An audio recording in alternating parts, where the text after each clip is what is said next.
Solve कराता हूँ।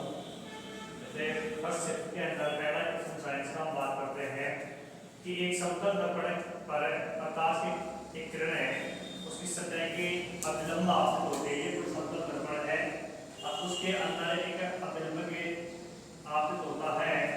ये कहता है कि उन दोनों के मध्य आपतन कोण और परावर्तन कोण का जो मान होगा वो क्या होगा। जो ए ऑब्जेक्ट में दे रखा है 0 डिग्री से, यदि 0 डिग्री 0 डिग्री, बी में है 90 डिग्री 90 डिग्री, और सी में ऑब्जेक्टिव है जो 90 डिग्री और 0 डिग्री, और बी ऑब्जेक्टिव है 0 डिग्री और 90 डिग्री। तो इसका जो राइट आंसर होगा वो ए होगा।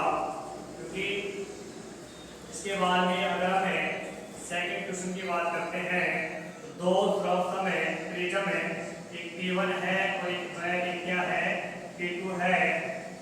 तो इस तरह रखा जाता है कि जैसे चित्र में दिखाया गया है कि एक संकीर्ण सफेद प्रकाश का किरण कांच के प्रिज्म P1 पर आपतित होता है।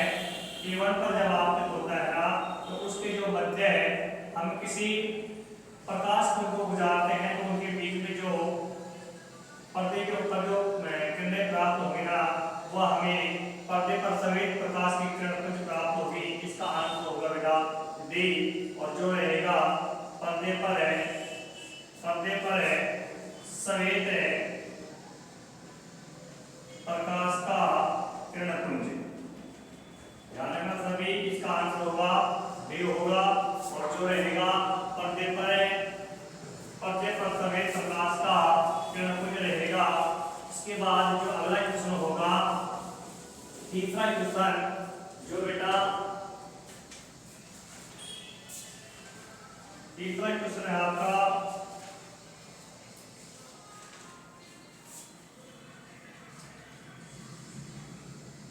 अनुवांशिक कूट जेनेटिक कोड के बारे में गलत कथन को चुनिए। कि जो अनुवांशिक कूट है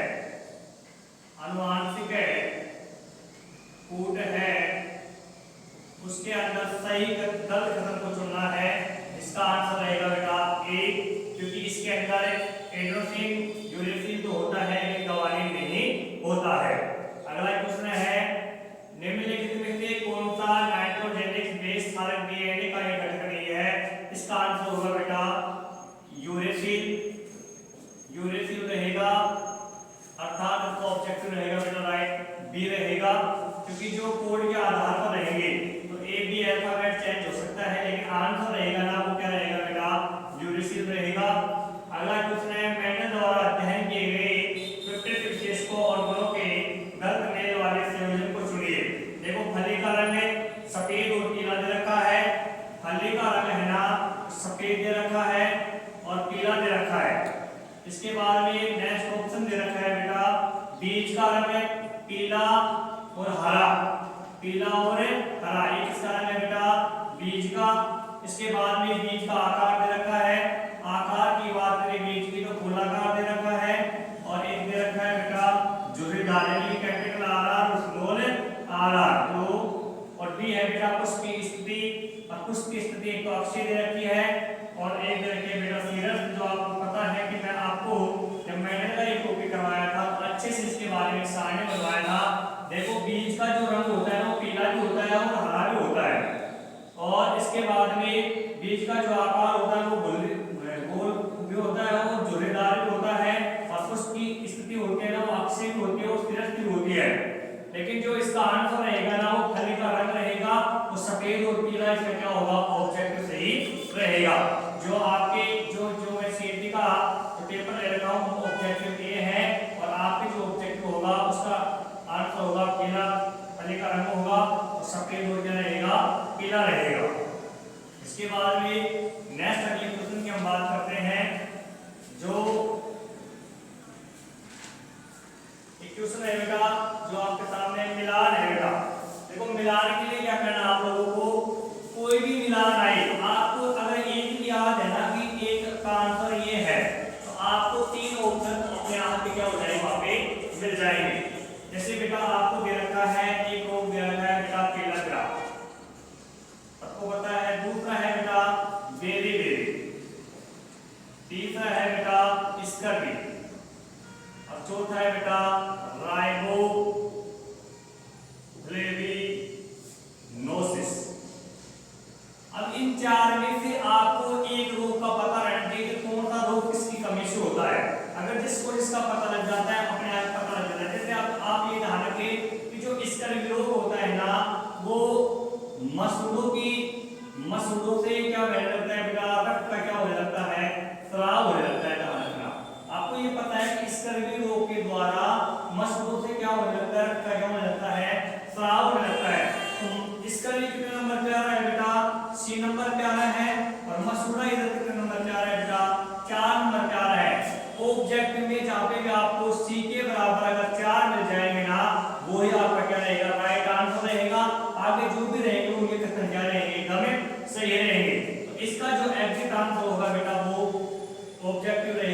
इसका ऑब्जेक्टिव आंसर रहेगा बेटा बी रहेगा, ध्यान रखना।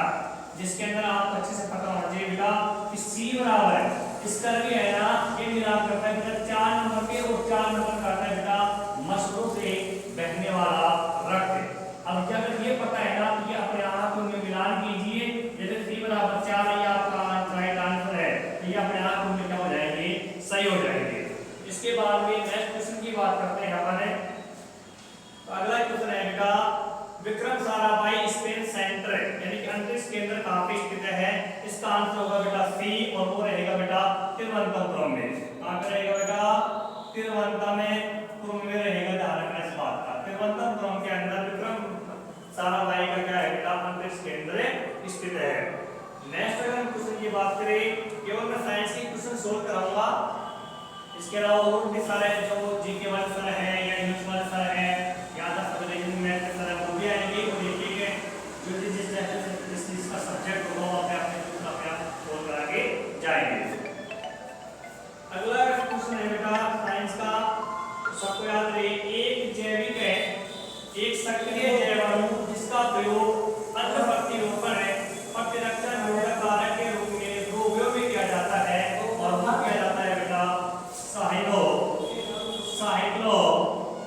साइक्लोस्पोरिन ए किया जाता है।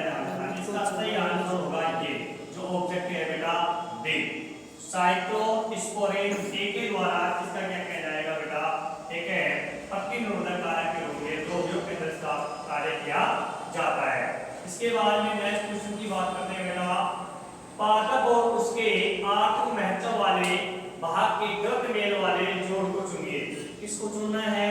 ग्रंथ वाले मेल को चुनना है। जो गलत है यानी जो मैच नहीं कर रहा है ना, वो इसका राइट क्या रहेगा, आंसर रहेगा। देखो इसमें आंसर रहेगा बेटा सेंटिला एसिटिका क्षार, सेंटिला एसिटिका क्षार, इसका क्या रहेगा बेटा, राइट आंसर रहेगा, ध्यान रखना। ये इसका क्या है, गलत रहेगा, ये रॉन्ग रहेगा, इसलिए इसका ये राइट आंसर माना जाएगा। नेक्स्ट है बेटा एथेनोइक अम्ल है कार्बोनेटों के साथ अभिक्रिया करके बनाता है। जो एथेनोइक अम्ल होता है ना, वो कार्बोनेट के साथ में अभिक्रिया करेगा ना, तो केवल किसका निर्माण करेगा, एक तो लवण का निर्माण करेगा। किसका निर्माण करेगा? लवण का निर्माण करेगा, प्लस में CO2 आएगा, और प्लस में किसका निर्माण करेगा बेटा, H2 का निर्माण करेगा। इसका राइट आंसर ये रहेगा। यदि एथेनोइक अम्ल है कार्बोनेट के साथ अभिक्रिया करते हैं ना, तो केवल नए लवण और जली बनाते हैं और नए नाइट्रोजन के डाइऑक्साइड का निर्माण करते हैं, केवल लवणों का निर्माण करते हैं, कार्बन डाइऑक्साइड बनाते हैं, और किसका निर्माण करते हैं, जल का निर्माण करते हैं। नेक्स्ट क्वेश्चन है कार्बन का वैक्यूम जो लंबी श्रृंखलाएं बनाने के लिए लंबी श्रृंखला बनाते हैं, कार्बन का वैक्यूम जो लंबी यानी कार्बन की संख्या क्या करते हैं, बढ़ाते हैं, वो कहलाता है बेटा श्रृंखला कहलाता है। या इसका दूसरा नाम मैं बता देता हूँ आपको, केटिनेशन कहलाता है। श्रृंखला का दूसरा नाम होता है बेटा केटिनेशन, अर्थात जो भी कार्बन के अंदर लंबी श्रृंखलाओं का जो निर्माण करता है ना, वो क्या कहलाता है, श्रृंखला कहलाता है या केटिनेशन कहलाता है। अगला जो क्वेश्चन होगा साइंस का, CAT जो 12th है, 12th बेस के ऊपर जो एग्जाम हुआ इसके अंदर साइंस के क्वेश्चन भी ज्यादा है। तनु जलीय NaCl का विलयन विद्युत अपघटन 20 मिली एम्पीयर धारा प्रवाहित करते किया गया। कैथोड पर हाइड्रोजन गैस में 0.02 मोल को मुक्त करने के लिए लगाने का आवश्यक समय होगा, और वो आंसर होगा बेटा आपका 9.3 × 10⁴ सेकंड होगा। ध्यान रखना सभी। ये क्वेश्चन है तनु जलीय NaCl का कोई विलयन है, उसके अंदर 20 मिली एम्पीयर से धारा प्रवाहित की गई है, तो कैथोड पर हाइड्रोजन गैस 0.02 मोल को मुक्त करने के लिए जो समय लगाया जाता है ना, वो लगाया जाएगा बेटा 19.3 × 10⁴ सेकंड का समय लगाया जाएगा। सभी ध्यान रखना। अगला क्वेश्चन है बेटा वायु के आदित्य की मौजूदगी में सल्फाइड X को गर्म करने की क्रिया क्या कहलाती है? सबको पता रहना चाहिए। अगर वायु के अंदर किसी भी X को गर्म किया जाता है ना, तो वह कहलाती है बेटा भाजन। पहले जो कि 10th क्लास में चलता था वर्जन कहलाता है जाने का, तो इसका आंसर राइट रहेगा बेटा वर्जन। अगला क्वेश्चन है एनोडीकरण क्या कहलाता है? सीधी सी बात है, एनोडीकरण क्या करती है? किसी पर मोटी करने का कार्य करती है। एक धातु सतह पर मोटे ऑक्साइड की क्या करती है? विकासक का निर्माण करती है। एनोडीकरण क्या कहलाता है? कोई भी धातु होती है ना, उसके ऊपर अगर कोई परत चढ़ाई जाती है तो ये मोटी ऑक्साइड का क्या करेगी बेटा? निर्माण करेगी। इसका राइट आंसर रहेगा बेटा सी, धातु सतह पर मोटी ऑक्साइड की परत का क्या करती है? ये निर्माण करती है, परत की निर्मित करती है। इसके बाद में नेक्स्ट क्वेश्चन है, तीन तत्व है। कितने तत्व है बेटा? तीन तत्व है, एक है ए, एक है बी और एक है सी। इनमें दे रखा है कि इलेक्ट्रॉनिक विन्यास बताना है इनका, यानी कि जो कक्षाओं में इलेक्ट्रॉन रखते हैं वो बताना है। देखो पहला दे रखा है बेटा A, 2, 8, बी में दे रखा है बेटा 2, 8, 7 और सी में दे रखा है बेटा 2, 8, 2। इनको बढ़ना है और इनमें ये कह रहा है कि इनमें से सही खतर कौन सा होगा। तो पहला ऑब्जेक्ट दे रखा है बेटा इनमें बी एक है धातु है, बी एक है धातु है और सी क्या है बेटा? एक है धातु है। बी क्या दे रखा है बेटा ऑब्जेक्टिव में? ए एक है धातु है, सी क्या दे रखा है? बी एक है धातु है और डी दे रखा है सी एक है धातु है। इनमें से आपको छांटना है। देखो कैसे पता करेंगे? ए दे रखा है ए एक धातु, ए एक धातु है 2, 8, तो एक के अंदर क्या होना चाहिए? 2, 8। पहले कोष में कितने इलेक्ट्रॉन भरेंगे? 2 भरेंगे और दूसरे में कितने भरेंगे? 8 भरेंगे। तो 8 2 कितने हो गए? 10 हो गए। इसका मतलब यह है कि इसके अंदर 2 कोष बनेंगे, प्रथम कोष में 2 इलेक्ट्रॉन भरेंगे, दूसरे में कितने भरेंगे? 8 इलेक्ट्रॉन भरेंगे। तो न तो ये इलेक्ट्रॉनों को देगा और नहीं ये इलेक्ट्रॉनों को लेगा। यदि जो इलेक्ट्रॉनों को नहीं देता है और नहीं लेता तो धातु तो हो नहीं सकती है। इसका मतलब ये आंसर क्या हो गया? इसका गलत हो गया। दूसरा क्या कह रहा है बेटा कि बी एक धातु है। अब बी देखो ये है, बी के पहले कोष में कितने बनेंगे बेटा? 2 और दूसरे में कितने बनेंगे बेटा? 8 और तीसरे में कितने बन रहा है बेटा? 7। तो 7 का इलेक्ट्रॉनिक विन्यास भरते समय बाह्यतम कोष में कितने इलेक्ट्रॉन रहने चाहिए बेटा? 8 इलेक्ट्रॉन रहने चाहिए। या तो इलेक्ट्रॉनों को त्यागे या इलेक्ट्रॉन क्या करे? ग्रहण करे। तो देखो 7 है, एक इलेक्ट्रॉन क्या करेगा? ये ग्रहण करेगा। तो जो इलेक्ट्रॉनों को ग्रहण करता है ना, उनके ऊपर चिन्ह किसका आता है? माइनस का आता है और वो क्या कहलाते हैं बेटा? धातु कहलाती है। जबकि ये ऑब्जेक्ट में क्या करेगा? बी एक क्या है? धातु है। इसका मतलब ये भी इसका आंसर नहीं हो सकता है। बात बाद में करते हैं अपने। सी एक है धातु है, सी एक है धातु है, डी ऑब्जेक्टिव कह रहा है सी एक है धातु, सी ये है बेटा। इसका इलेक्ट्रॉन विन्यास कैसे बनेंगे? पहले कोष में बेटा, पहले कोष में बनेंगे 2, दूसरे में कितना बता रखा है बेटा? 8, तीसरे कोष में कितना बता रखा है बेटा? 2। तो देखो 8 + 10 = 2 12। ये इलेक्ट्रॉन क्या करेगा बेटा? अगर 8 से अगर इलेक्ट्रॉन बाह्यतम कोष में 8 है तो इलेक्ट्रॉन क्या करेगा? ग्रहण करेगा। जब मैं पढ़ाया था क्लास के अंदर तो अच्छे से बताया था अष्टक के नियम में अगर मिड में इलेक्ट्रॉन आते हैं और मिड से कम आते हैं तो त्यागे जाते हैं, और ज्यादा इलेक्ट्रॉन आते हैं 5 से 7 के आसपास इलेक्ट्रॉन आते हैं तो इलेक्ट्रॉन क्या किए जाते हैं? ग्रहण किए जाते हैं। तो ध्यान रखना इसके अंदर इलेक्ट्रॉन कितने हैं? 2। ये क्या करेगा? इलेक्ट्रॉन को त्यागेगा। और सीधी सी बात है, जो इलेक्ट्रॉनों को त्यागता है ना वो किसका निर्माण करता है बेटा? धन आयन का निर्माण करता है, प्लस का निर्माण करता है। और जो इलेक्ट्रॉनों को त्याग कर धन आयन का निर्माण करता है ना बेटा, वो क्या कहलाती है? धातु कहलाती है। ऑब्जेक्ट में किधर का है? धातु। इसका मतलब ये भी आंसर नहीं होगा। अब सीधी सी बात बच गई, कौन सा? तीनों ही आंसर नहीं है।